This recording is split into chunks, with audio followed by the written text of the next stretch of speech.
मालिक को प्रणाम। सभी अभ्यासी भाई बहनों को नमस्कार। मालिक कहते हैं शायद शापित भी हो जाता है तो आप पूछ सकते हैं कि इस सब का दृष्टिकोण से क्या लेना देना है, क्योंकि ये चीज़ें हमारे दृष्टिकोण को प्रभावित करती हैं। मेरा नज़रिया मेरे अहंकार के द्वारा निर्मित होता है। अहंकार कहता है वह एक गुरु के रूप में उपयोगी नहीं है। तुम धर्म क्यों छोड़ रहे हो? क्योंकि जब हम धार्मिक होते हैं अहंकार सुरक्षित रहता है। अहंकार कहता है बहुत अच्छा, ईश्वर की सौगंध तुमने अपना कर्तव्य निभाया है, तुमने आज अपनी पूजा कर ली है। क्योंकि अहंकार आहत नहीं होता, इसके विपरीत अहंकार पूजा से भजन से मजबूत होता है। मुझे आश्चर्य होता था कि कोई व्यक्ति क्या कभी महसूस करेगा कि धार्मिक क्रियाएं धर्म नहीं हमको कितना नुकसान पहुंचाती हैं, क्योंकि नाम को बार बार दोहराने की हमको आदत पड़ जाती है। और जैसा कि बाबूजी ने एक उस लड़के से कहा था जो मेरी समझ में न्यूयॉर्क में उनके सामने आया और उसने कहा, क्या आप मुझे एक मंत्र दे सकते हैं? उन्होंने मजाक के तौर पर कहा, अपना ही नाम जपो। मंत्र क्या है? यह एक बात को बार बार कहना है। आप जानते हैं, महान वाल्मीकि को एक गुंडा थे जो एक ठग थे, जो उन लोगों को लूट लेते थे जो जंगल से होकर गुजरते थे। उन्हें लूटने की ताक में रहते थे, डकैत थे।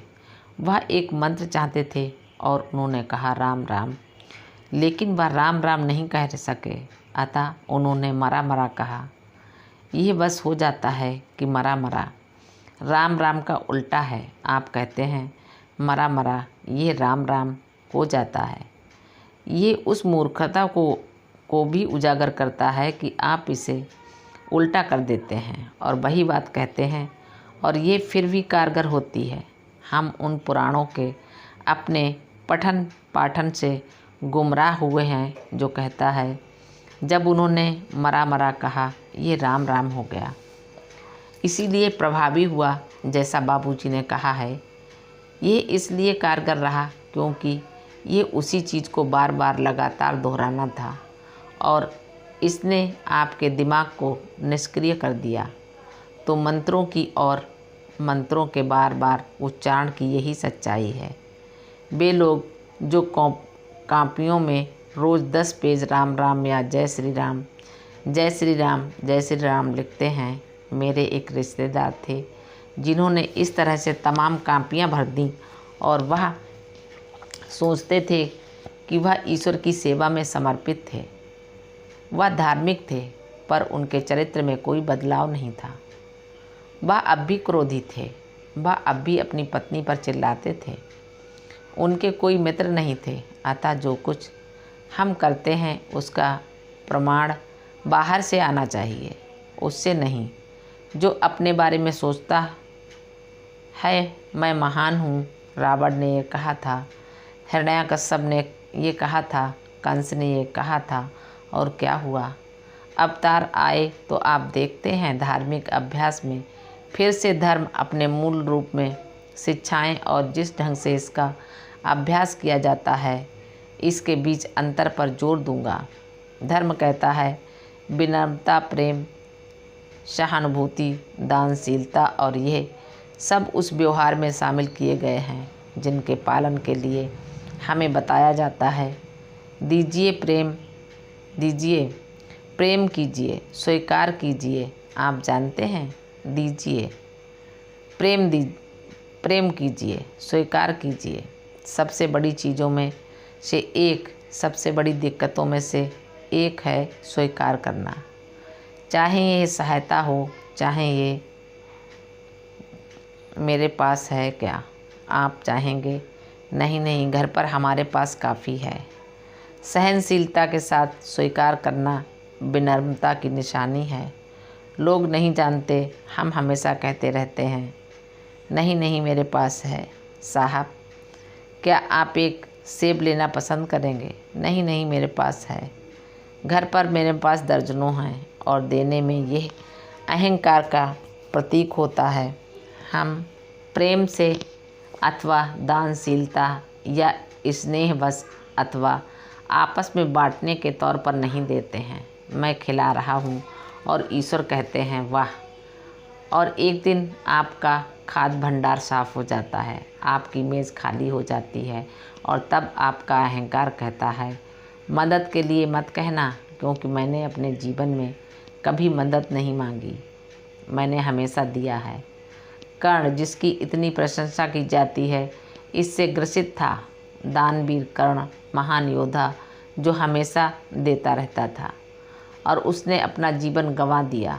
अतः हम देखते हैं कि हर चीज़ जिसकी हमारे साहित्य में प्रशंसा की जाती है, चाहे ये धर्मपरायण हो या अधार्मिक, चाहे ये पवित्र हो या धार्मिक हो या न हो, हमको शिक्षा देती है।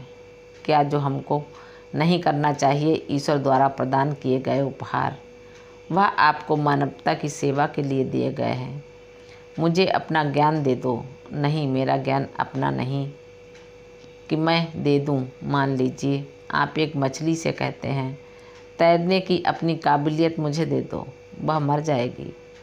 हमारा उद्देश्य जीवित रहना, बढ़ना, वैसा बनना है जैसा हमको बनना है, और तब दूसरों की वैसा बनने में सहायता करना है जैसा उन्हें बनना है। अतः हमारा जीवन मूल रूप से विद्यार्थी का जीवन है, ऐसे व्यक्ति का जो सीख रहा है जब तक वह एक ऐसी स्थिति तक नहीं पहुंच जाता, क्योंकि हम ये कभी नहीं कह सकते कि हमारी शिक्षा पूरी हो गई है अथवा हमारा सीखना पूरा हो गया है।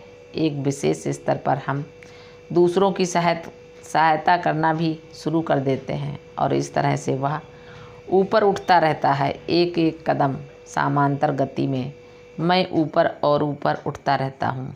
अधिक से अधिक सीखते हुए मैं दूसरे लोगों को साथ लेने लगता हूँ कि वह विकसित हों और मेरे साथ अधिक ऊपर और ऊपर बढ़ते चलें।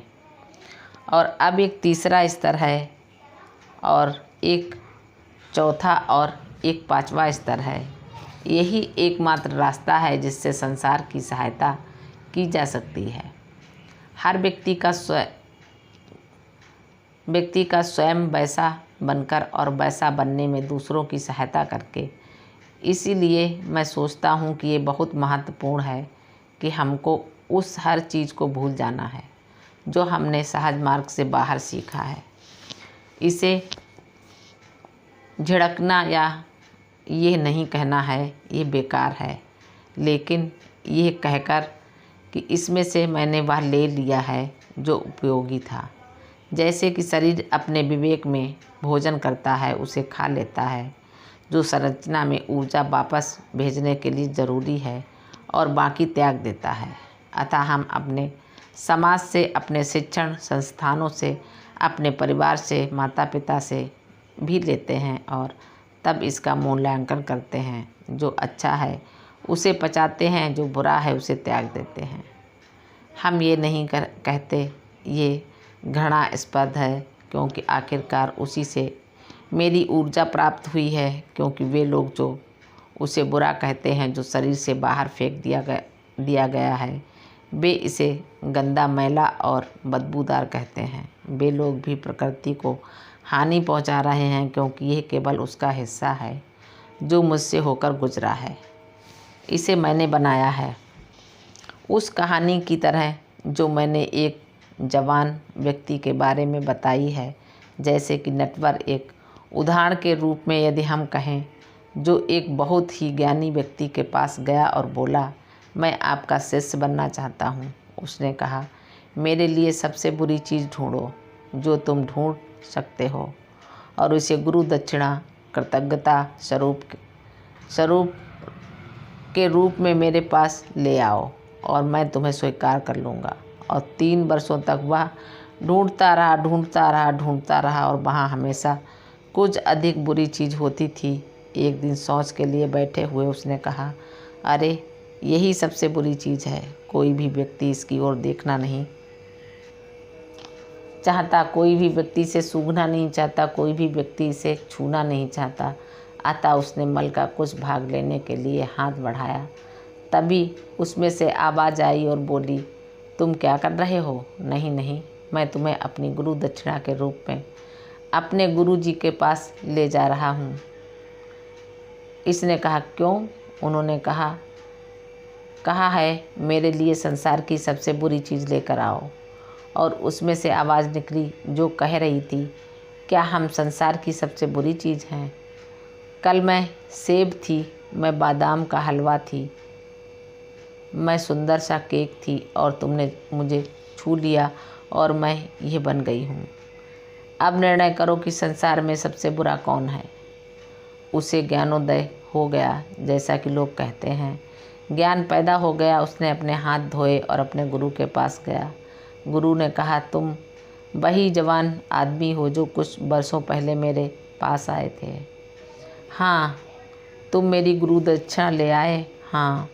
वह कहाँ है?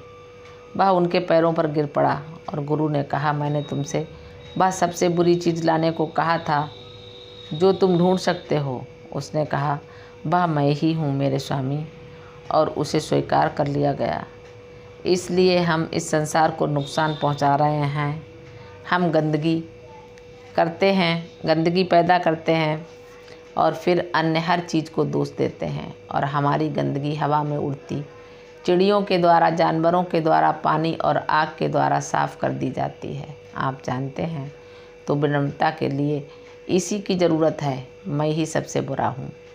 ये बात दिल से निकालनी चाहिए, धार्मिक कृत्य के रूप में नहीं। अहम असीम संसार में मैं ही सबसे बुरी चीज़ हूँ, ऐसे नहीं। मुझे ये एहसास होना चाहिए कि बिना अपने गुरु के मैं कुछ भी नहीं था, मैं कुछ भी नहीं होऊंगा। मैं कुछ भी नहीं की अवस्था से जो कुछ भी नहीं थी, कुछ नहीं की अवस्था को जा रहा हूँ, जो सब कुछ है। यही यात्रा आध्यात्मिक यात्रा है। एक घृणित मनुष्य से, जिसके हर स्पर्श से वह हर चीज़ गंदी हो जाती थी जिसे वह छूता था, उस दिव्य मानव तक जिसका हर स्पर्श उस चीज़ को दिव्य बना देता है जिसे वह छू लेता है। ये आध्यात्मिक जीवन के बारे में एक संक्षिप्त कथन है और ये सब तभी संभव है जब हम स्वयं को भुला दें, हम उस चीज़ को हटा दें जो हम अपनी चीज़ों के बारे में जानते हैं, हम अपनी समझ को हटा दें और सबसे ज़्यादा हम आकलन करने की अपनी क्षमता हटा दें कि ये अच्छा है, ये बुरा है। क्योंकि निर्णय करने की मेरी योग्यता और कुछ नहीं है सिवाय उसके जो मुझे मेरे माता पिता द्वारा, मेरे परिवार द्वारा, मेरे समाज द्वारा सिखाया गया है। समाज में सब कुछ शामिल है, मेरा धर्म, मेरे बुजुर्ग, हर चीज़। और यदि आपको सम्राट और उसके नए कपड़ों की वह पुरानी कहानी याद हो, हमको बच्चों से भी सीखना होगा। छोटा बच्चा कहता है, पापा पापा आपने क्या पहना है? नहीं, मुझे ये पसंद है। और वह कहता है, पापा इससे आप मूर्ख लगते हैं। और बच्चा सच्चाई बता रहा है। आप एक बच्चे को रेस्टोरेंट ले जाते हैं, वह सूंघता है और कहता है, ये सड़े हुए मांस की तरह बदबू करता है। आप कहते हैं, मैं एक प्लेट के लिए 180 रुपया देता हूँ। और ये मूर्ख गधा कहता है कि ये सड़े मांस जैसा बदबू करता है। पर यही सच्चाई है। मैंने सूंघने की अपनी अनुभूति को इतना विकृत कर लिया है कि जो मैं खा रहा हूँ उसकी तारीफ़ करूँ, क्योंकि मेरा अहंकार कहता है कि ये अद्भुत है, क्योंकि मैंने इसके लिए 180 रुपये अदा किए हैं। इसीलिए नहीं कि ये अच्छा है। विशेष रूप से आज की दुनिया में हम उससे निर्णय करते हैं जो हम भुगतान करते हैं। यही कारण है कि जब आप शाही परिवारों में जाते हैं और आप किसी चीज़ की प्रशंसा करते हैं, उनमें से ज़्यादातर लोग कहेंगे, ओह मैंने इसके लिए 10,000 रुपये अदा किए हैं। ओह आपने इसे कहाँ ख़रीदा है? मैंने इसे नागपुर में या सिएटल में या टोक्यो में ख़रीदा है। हमको इसके लिए और ज़्यादा भुगतान करना होता है और जहाँ मैं हूँ इसे उससे बहुत दूर से ख़रीदना पड़ता है। वही इसको मूल्यवान बनाता है। मालिक को प्रणाम। सभी अभ्यासी भाई बहनों को नमस्कार, धन्यवाद।